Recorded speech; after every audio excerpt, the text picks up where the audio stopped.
Hey everyone, it's Inigo here and welcome to my channel. Today I'm going to talk about verb type 3 verbs in the Finnish language.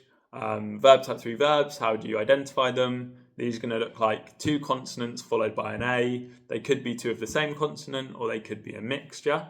I've got a few examples here of what some verb type 3 verbs will look like or could look like. Pestä, nousta, kävellä, purra, juosta, panna, and mennä. So these are some examples. As I said, they will end in two consonants and then an A. There's a basic principle when using verb type 3 verbs, and actually verb type 3 verbs probably are the easiest to use once you've been able to identify them. All you have to do is remove the second or the last consonant and then the A, and then you use them from there. Today we're going to use the word pestä, which is to wash. We're going to use that as our example, and I'll go through pestä in the present and imperfecti, positive and negative forms. Present can be used right now in the current and also in the future. Imperfecti is past tense. So to start with, I'll start with the present positive. So minä pesen, sinä peset, hän pesee, me pesemme, te pesette, and he pesevät. You can see, compared to previous verb type videos that I've done, there is no korpete vaihtelu, there is no strong or weaker forms.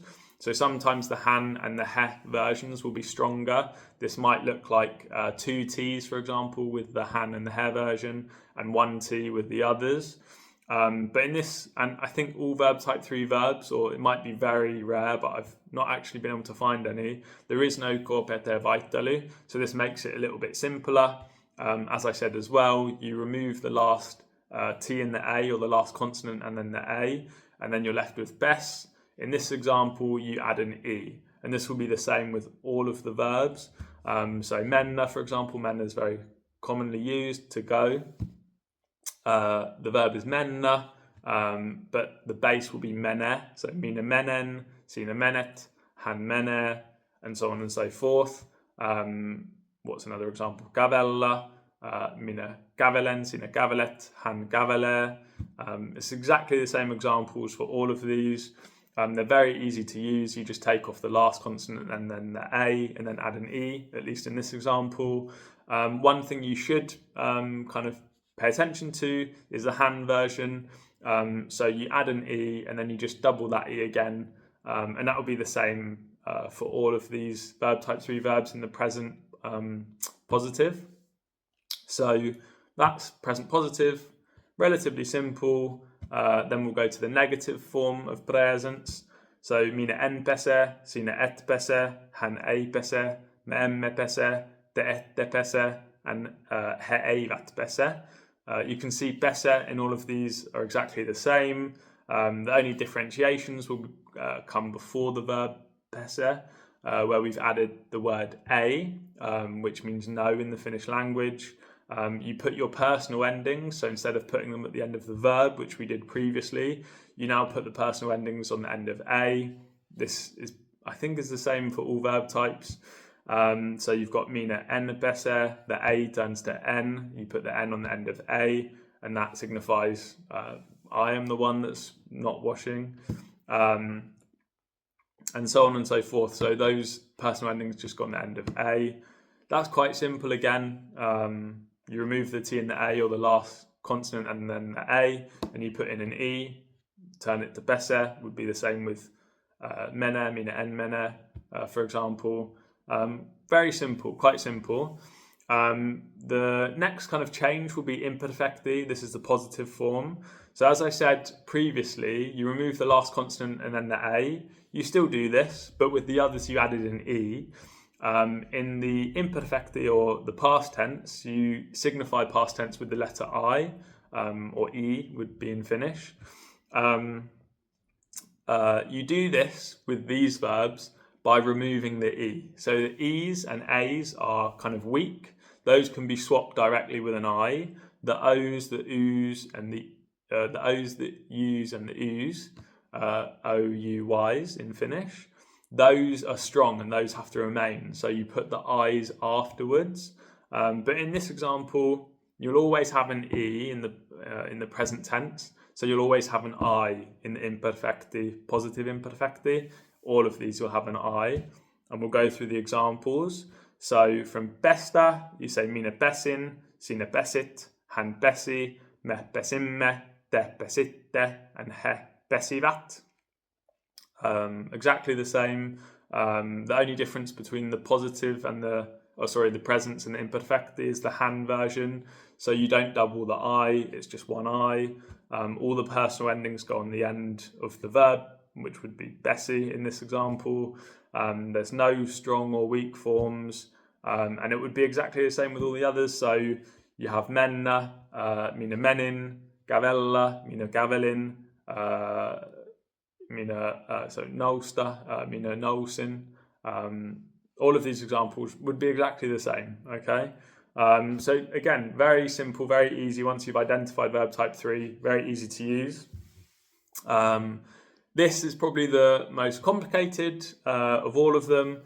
This will be the negative past tense, and the way that I use these verbs will be the same as you could use in perfecti and imperfecti, which would be the example I have washed or I had washed.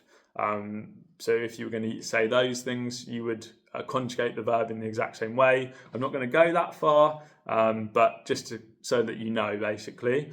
So again, you remove the last consonant and then the A. So besta, you remove the T and the A, and you're left with bes.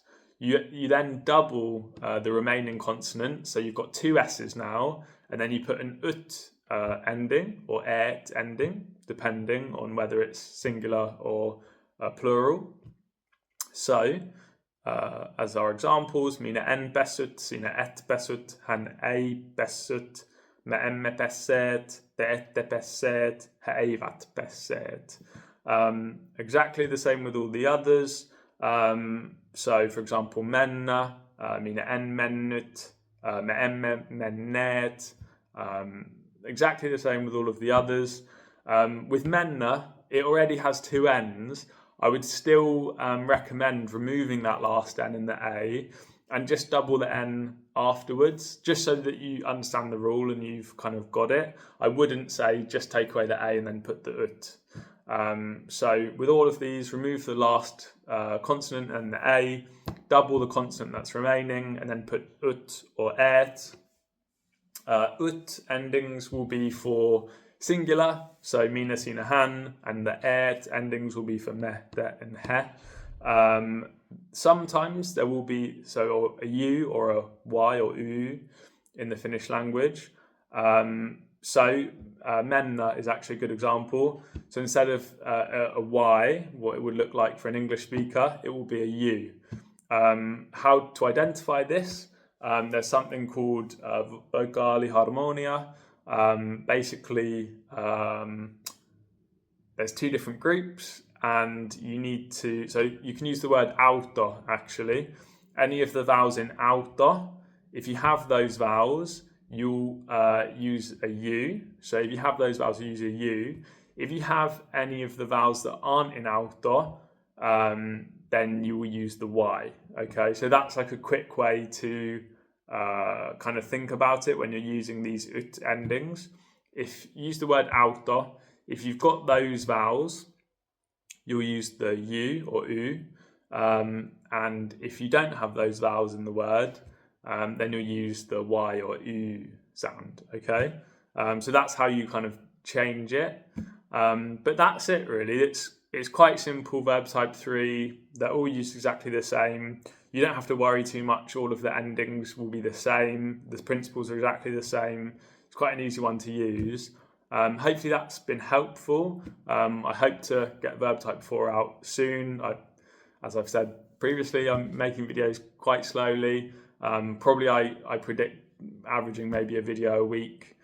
At this stage, I also have had some news. I've had received 2 interview invitations for ammattikoulu. Ammattikoulu is kind of like in England would be a college or sort of high school level. So I'm hoping to go there to study children's education. So hopefully I can update people on those when I do them. Those will be in the beginning of June. But anyway, thank you so much for watching, and I hope to see you in the next video.